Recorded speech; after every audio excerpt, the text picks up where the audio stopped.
time every day, feeding it like a gardener feeds a seed, you will produce fruit.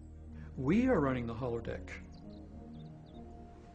We are collectively, it's there, it has such flexibility that anything you can imagine it will create. And you learn, I mean, your intention causes this thing to materialize once you're conscious enough. Yes, so what is consciousness? What is consciousness? Well, consciousness is a very difficult thing to define. What is consciousness? Where does it come from? People have been trying to explain consciousness and try to figure out what exactly it is, what it means for us as human beings, why we even have it.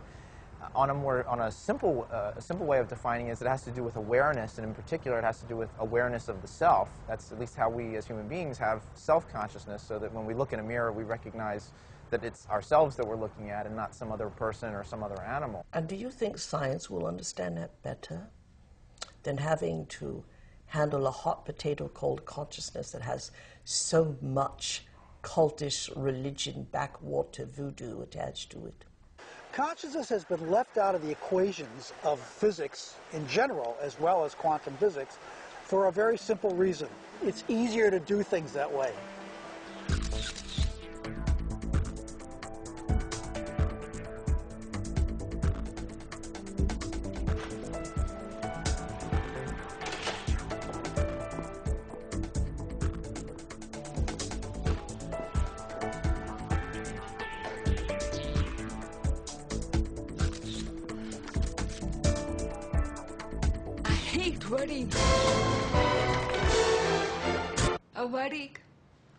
Come on, blink. This is a good assignment, if you'd see it that way. What to see? I do. They did. Oh, God, Amanda. I mean, you live in your past. I mean, everything with you is about what happened. You hate churches, you hate weddings, you hate guys. Consciousness, we have great trouble defining it. To me, consciousness is a byproduct of spirit entering dense matter. But we have a long, long way to grow before we get to the stage where it is meaningful for us to ask the question, will we know God? Most people think of God as that great figure in the sky with the white beard who's scrutinizing the human race from above. They see us here on earth as in some form of neutral testing ground, where we're placed by God for a period, and God watches from above, registering the scores on his laptop as to whether we perform according to his designs or whether we're offending him, as it's put. An absolutely outrageous idea. How could we offend God, the type of God that people believe in? How could it matter so much to him? How could it, above all, matter that he would find it so serious a situation that he could condemn us to an eternity of suffering?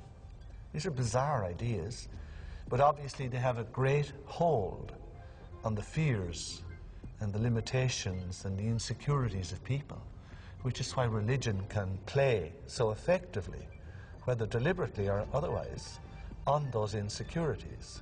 People fall into line very readily when they're threatened by these cosmic sentences of everlasting punishment.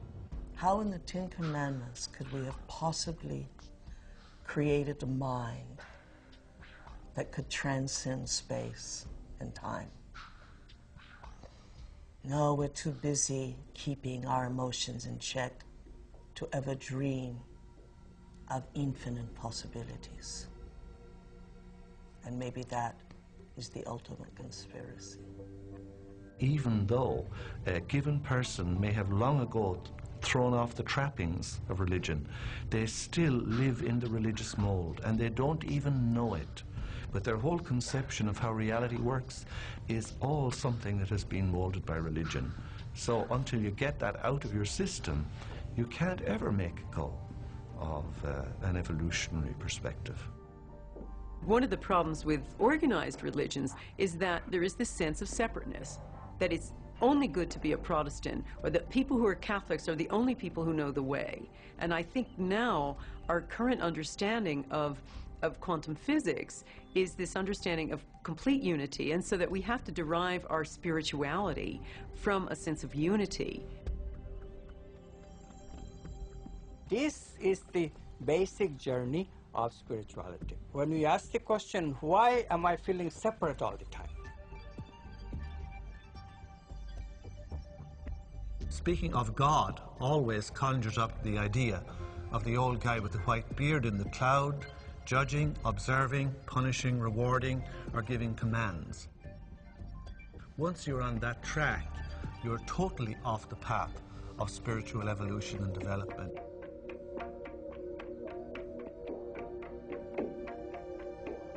The great appeal of all to people who don't want to grow up, but want the great parent in the skies looking after them, is to ask Jesus to do it for me. If only I place my trust in Jesus, he will save me from my sins and look after me, and all will be well. Well, Jesus cannot eat my lunch for me, and Jesus cannot be born for me, and neither can Jesus save me. Because what we're talking about in this, in real terms, is not being saved by anyone, God or otherwise. We are talking about a personal evolution. The only reason that there is an addiction to religion is some way out of a mistake. Does that diminish the greatness of God? No. It actually opens the corral and lets God be eternal, absolute. The law that is given to us is the same laws given to those people on Sirius. They're given to us by the people in the Rose universe or the I universe. You know, and your Hubble telescope is finally seeing galaxies of immeasurable beauty that in our heart and in our mind we long to engage. It's exciting to meet beings of greater mind or lesser mind. And where does it end? It doesn't end. It doesn't end. We do not want to accept responsibility. We do not want to accept our greatness. So it's very easy for any system of thought, religious or otherwise, that comes along, it's very easy to play on that, to play on our insecurities, to assure us all is well, we'll all be taken care of. We lap that up. So don't blame religion. Blame our own insecurities, which has allowed religion to flourish, and which has allowed so many systems of thought that are disempowering to flourish throughout human history. That's why we can't get out of it.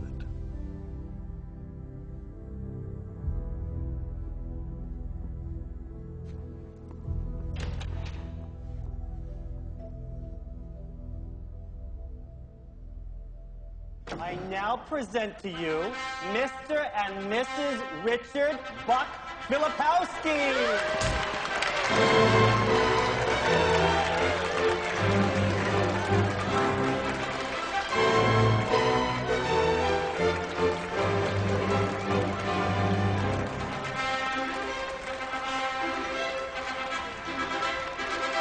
Experiencing something in the present day that is a trigger to something that is very emotionally charged for us. So now we have become even more disconnected from the reality of what actually is.